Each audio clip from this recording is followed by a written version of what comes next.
بالله من الشیطان الرجیم بسم الله الرحمن الرحیم. ټولو دوستانو او ملګرو ته ښه راغلاست وایم.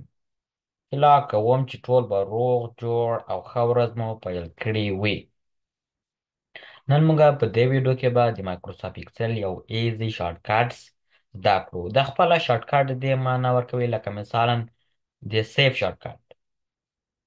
د سیف کټ شارټ کټ دا کنټرول اس ده، دې ته شارټ کټ وایي. که دا نه وای نو موږ به فایل مینو ته تلو، هلته په سیف باندې کلک یو وخت نیو. شورت کټ لکه مثلا غواړو یو ضرب ته لاسرسی ولرو، شارټ کټ ده، بیا کولی سو هغه یوز کړو. راځئ چې دا درس شروع کړو. اول به راسو د جنرال شارټ کټس نه به شروع کړو. اول موږ سره ده کنټرول پلس ان. که چیرې موږ غواړو یو نوی ورک بوک جوړ کړو یا نوی ورک بوک صفحه را خلاصه کړو، نو موږ به کنټرول ان وکړو، نو موږ بیا نوې صفحې ته بیایي. او بل موږ سره دا کنټرول او. که غواړئ تاسې تیار یو ورک بوک ثبت کړئ، تاسې غواړئ هغه را خلاص کړئ یا اوپن یې کړئ، نو تاسې کنټرول پلس اوس یې وښئ، نو تاسې چې اوپن هغه ته راولي. کنټرول او. نو دا بیا له دې لارې نه کولی شو، که چېرې وختو کې ګوره تیار سي، مخکې وختو کې تا یو ورک بوک ثبت کړی وي، که غواړئ تاسې هغه را خلاص کړئ، نو د کنټرول پلس او لارې نه کولی شئ. دا سو بل شارټ کټ. او بل کنټرول اس. که غواړئ همدغه خپله ورک بوک ستاسو سره ده چې ایډیټ کړی یم، دغه غواړئ دغه سیف کړئ، نو کنټرول اس یې وښئ. ګوره اسانه شارټ کټ څه موږ د سیف اس چې ته راوستو براوز، بیا هر ځای کې چې غواړو له دې لارې نه کولی شو موږ ثبت یا سیف کړو. دا و له موږ سره د سیف شارټ کټ.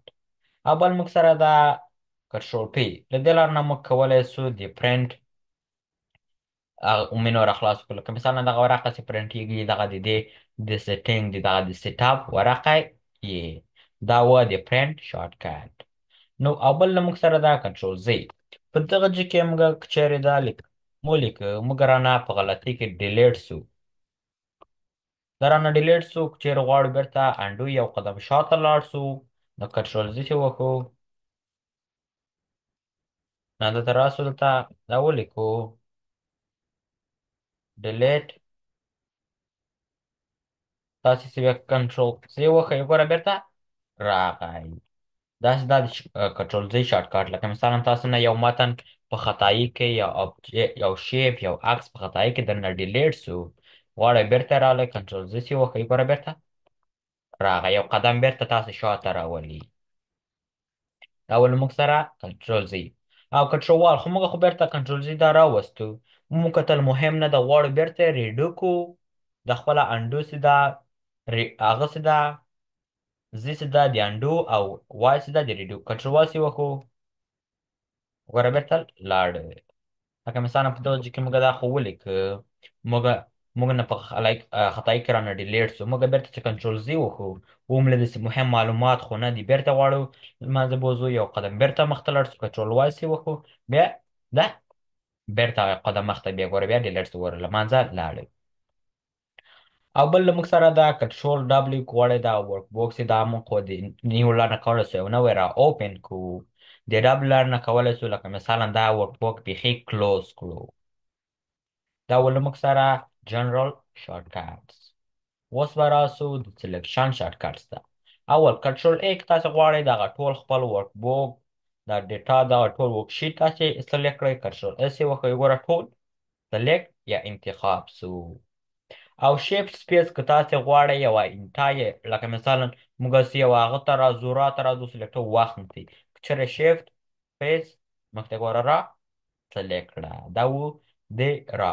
او که تاسې غواړئ کالم تاته سلیکټ کړئ، نو کنټرول سپیس ګوره موږ ته کالم سلیکټ کړه، دا و د دو د سلیکشن شارټ کټس. اوس به موږ راسو د ایډیټینګ شارټ کټس ته. اول موږ سره ده کنټرول ایکس. که غواړئ دغه متن له دغه ژبې نه قطع کړئ، کنټرول ایکس یې وښئ، دلته دا سره سلیکټ کړئ، کنټرول ایکس. دا اوس کاټ شو، هر ځای چې تاسې پیسټ وکړئ، ګوره له هغه ځای نه دلته راغی، موږ قطع کړ. دا ول موږ سره د کارت شارټکټ. او بل کاپي، لکه مثلا په دغه کې موږ هغه لیکلی ده، دا غواړو دغه نه کاپي وباسو، لکه مثلا په دغه کې هم پاتې سي او دغه ته دې هم راسي، نو موږ کلیک کوو. ګوره شارټکټ دا کنټرول سی ده، هر ځای کې چې غواړو هغه ځای کې کلیک کوو، کنټرول وي. ګوره هغه ځای کې هم پاتې سو او دلته هم راغی، کاپي یې ترنه وویسته. او کنټرول وی هر کله چې تاسې متن شیپ وي، ایمیج وي، تاسې کاپي کړی یا کټ کړی مې وي، لکه مثلا زه چې اوس دا هغه کمه کاپي کمه، هر څومره چې دلته کلیک کوم نه راځي. که چېرې زه کنټرول وی وکړم نو بیا راځي. دلته راسو کنټرول سی، دلته راسو کنټرول وی، ګوره دلته راغی. دا ده د کنټرول وی. دا ول موږ سره د ایډیټینګ شارټکټس. اوس به موږ راسو د فارمټینګ شارټکټس ته، نور به بیا بل وخت وایو. اول نو موږ سره دا لکه مثلا بولد کنټرول پلاس بی، که چیرې موږ دغه کې دغه متن لیکلی وي، غواړو موږ دغه ډبال کو، نو موږ پې کلیک کوو، کنټرول بیس یې وکړو، نو ګوره ډبال غونته سو. دی د بولډ شارټکټ ده، ډبل وارډ ډبل سو. ګوره دلته ګوره دلته ګوره هم کاري بولډ ده. اول موږ سره دا کنټرول آی که غواړو دغه خپل موږ متن ایټالیک کړو، یعنې ښي خواته لږ چپه غونته یې کړو، کنټرول آی ګوره چپه غونته لږ کوږ غونته سو. دا د کنټرول آی شارټکټ ده. او کنټرول یو که غواړئ تاسې لاندې انډرلاین کړئ، یعنې لاندې یې خط کش کړئ، کنټرول یو سې وکړئ، ګوره لاندې د دې متن خط کش شو. ډېره مننه، دا و د نن ورځې درس. نسی وس سلام.